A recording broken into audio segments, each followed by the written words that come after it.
Pestanya seru, Bu? Tanya. Bi Ani seraya menguap beberapa kali.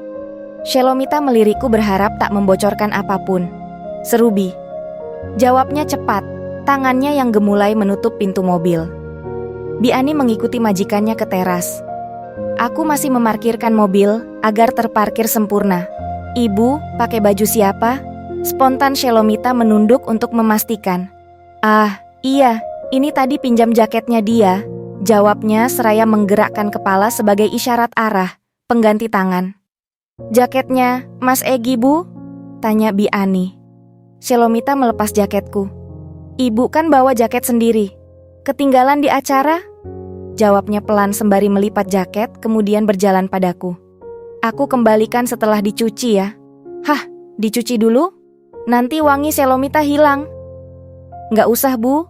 Kusahut jaketku dari tangannya. Bi Ani tampak mengawasi. Saya besok mau nyuci kok, Bu. Biar sekalian saja kilahku. Oh, ya sudah.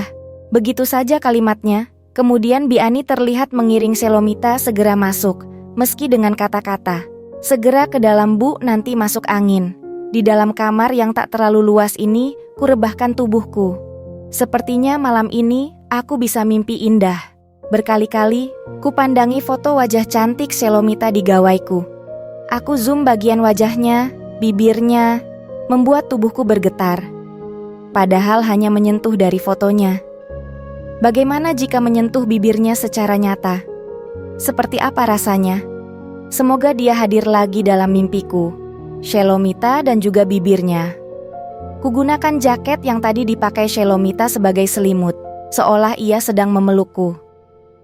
Pagi-pagi sekali aku menyiapkan mobil. Entah mobil mana yang akan dipakai Shelomita hari ini, tetapi menurut Bi Ani, mobil hitam yang semalam dipakai itu favoritnya. Sudah pukul 8, istri komandanku belum juga muncul. Yang keluar dari pintu utama justru Bi Ani. Dengan nada tergesa, Bi Ani mendatangiku. Ibu semalam makan apa? Kenapa, Bi? Tanyaku balas dan tak kalah cemas. Ibu sakit. Sakit?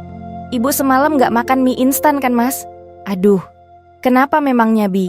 Ibu alergi makanan mie instan, Mas? Ya Tuhan, aku gak tahu.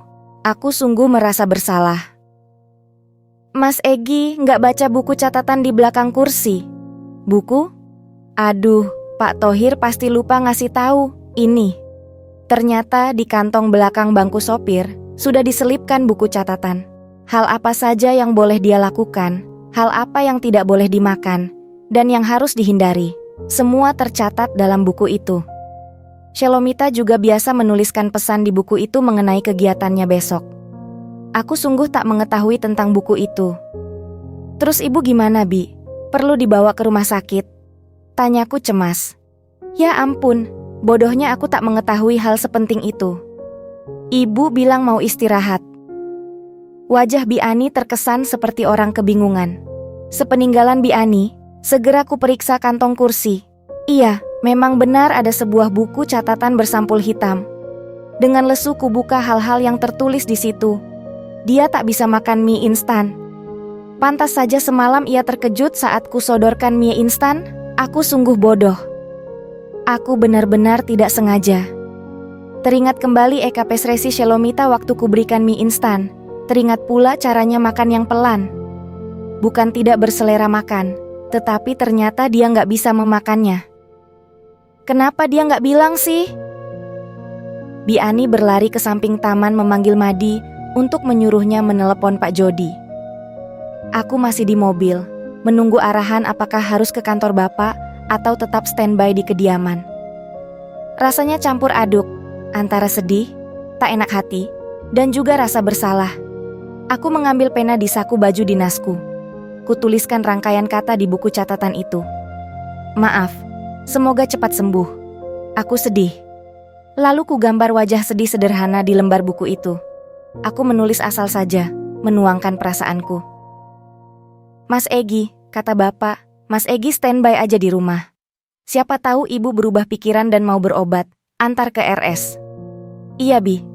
Aku kembali ke kamar untuk mengganti seragam dinasku dengan baju dari kamar Bapak.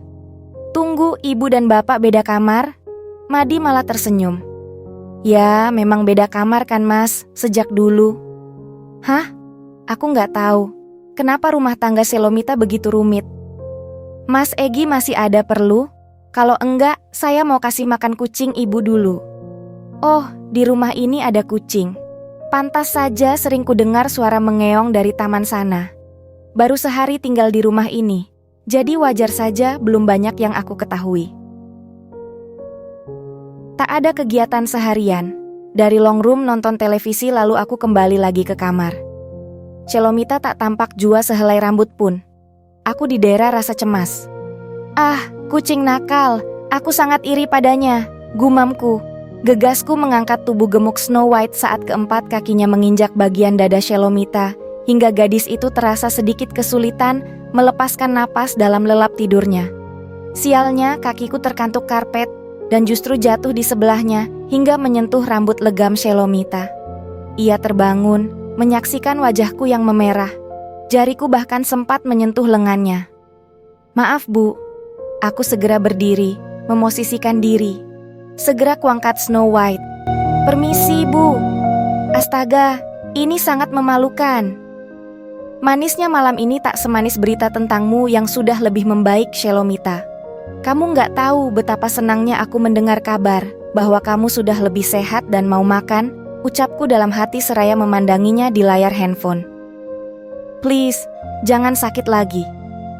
Aku mencoba menutup mata setelah betah berlama-lama memandangi wajah cantik Shelomita di layar gawaiku. Kuselemuti diri dengan jaketku yang beraroma tubuhnya. Seolah dia sedang bersandar di dadaku, bahkan aromanya membuaiku dalam angan yang terlalu tinggi. Akan tetapi, ini terasa nyata. Seperti ada yang menekanku, seperti sungguh-sungguh ada yang sedang bersandar di dadaku. Shelomita, aku melihatnya dalam balutan gaun hitam yang sama seperti kemarin malam. Shelomita tersenyum seraya memelukku.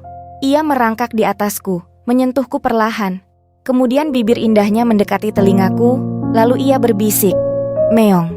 Mataku terbuka, membelalak kaget. Snow White berdiri di atasku dengan membawa bangkai tikus. Sial, ternyata hanya mimpi.